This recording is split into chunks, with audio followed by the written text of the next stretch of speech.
And once again, 30 days needs to pass to see if there are any objections before the bylaw is passed and the Heritage Conservation District becomes a reality. There is one phrase that comes up again and again. You're not going to tell me what to do with my house. And that has been heard many, many times in North Grenville. There is a misconception that designating a building means the Municipal Heritage Committee will flex its non-existent muscles, lay down the law as to paint, colour, windows, doors, all repairs, etc., etc., etc. And that is completely untrue.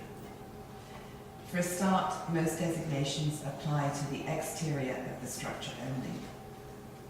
Only in very rare instances, and usually when an owner requests it, are interior features included in the designation bylaw.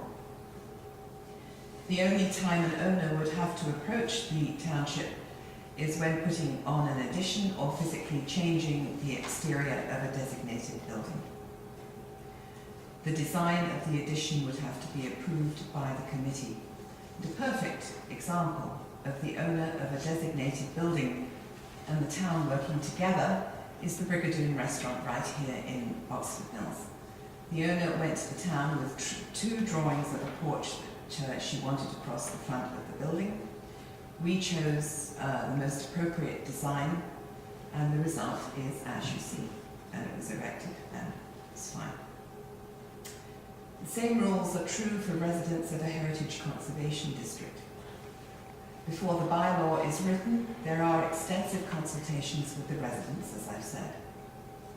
A list of repairs that can be done without permission is drawn up and written into the bylaw.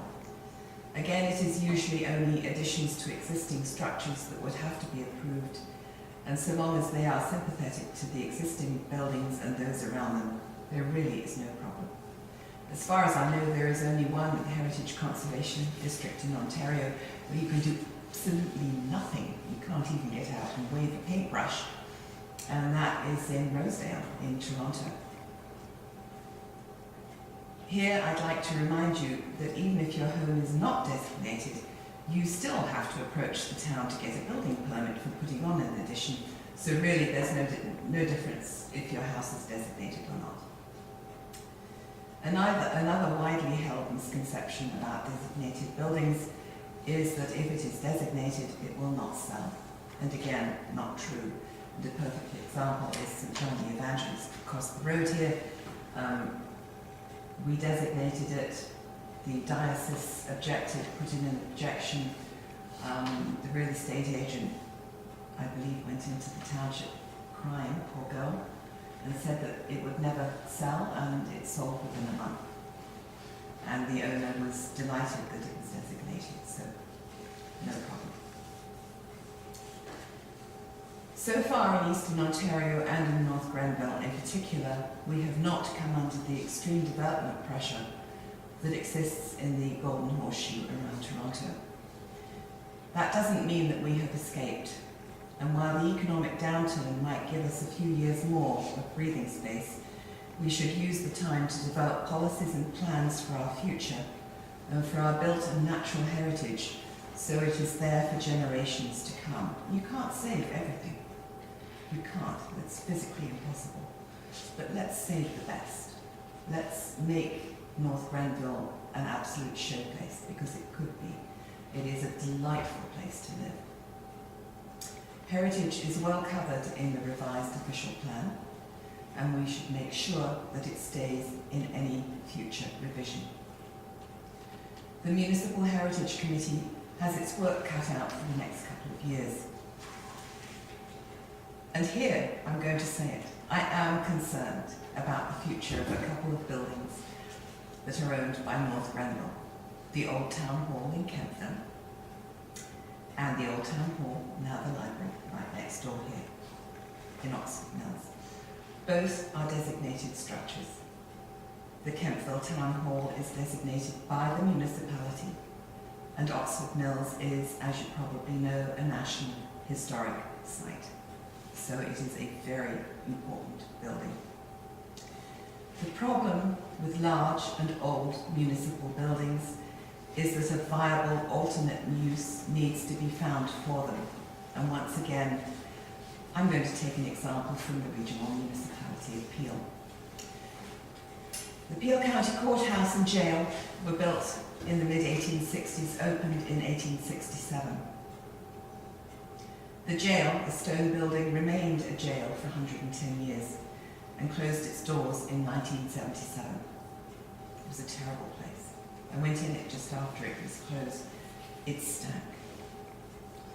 The neighbours of the jail all got together and approached the region and asked that it be torn down. It was a stone building, as they felt that it was a terrible place with a lot of awful, awful memories attached to it.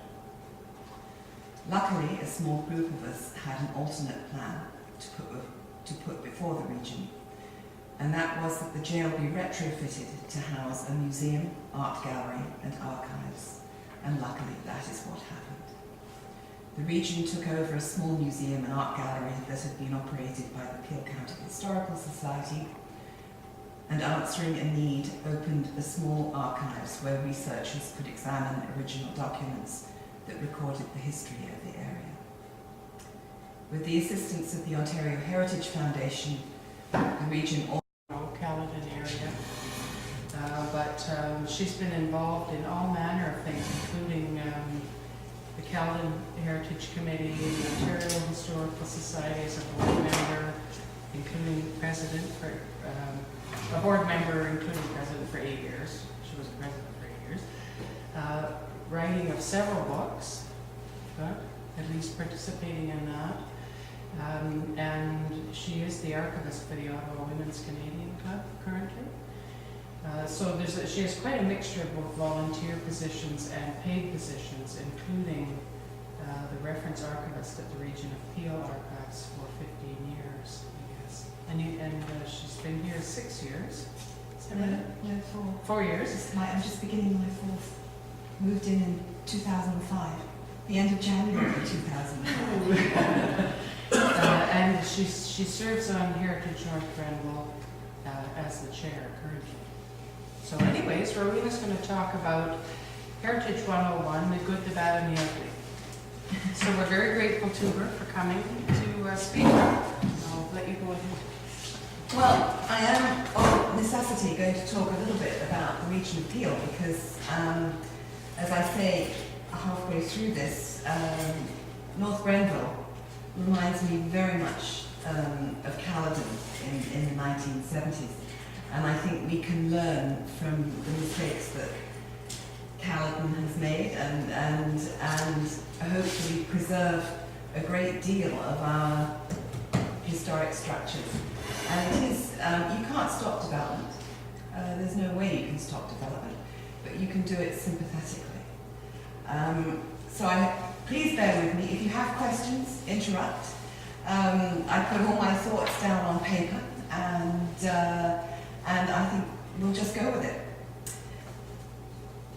You will have gathered from the introduction that I have not been in North Grenville all that long. In fact, I moved here almost exactly 4 years ago. Prior to that time, I was living in the town of Caledon, which is part of the Regional Municipality of Peel.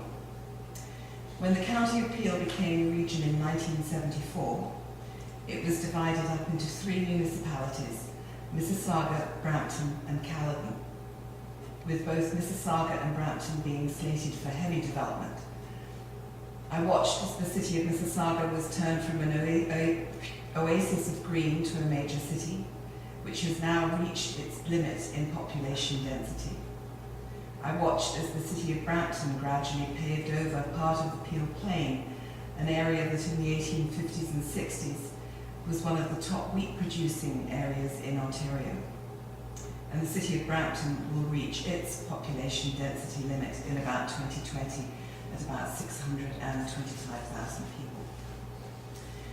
The town of Caledon, which at amalgamation was slated to remain rural, has come under enormous pressure from developers.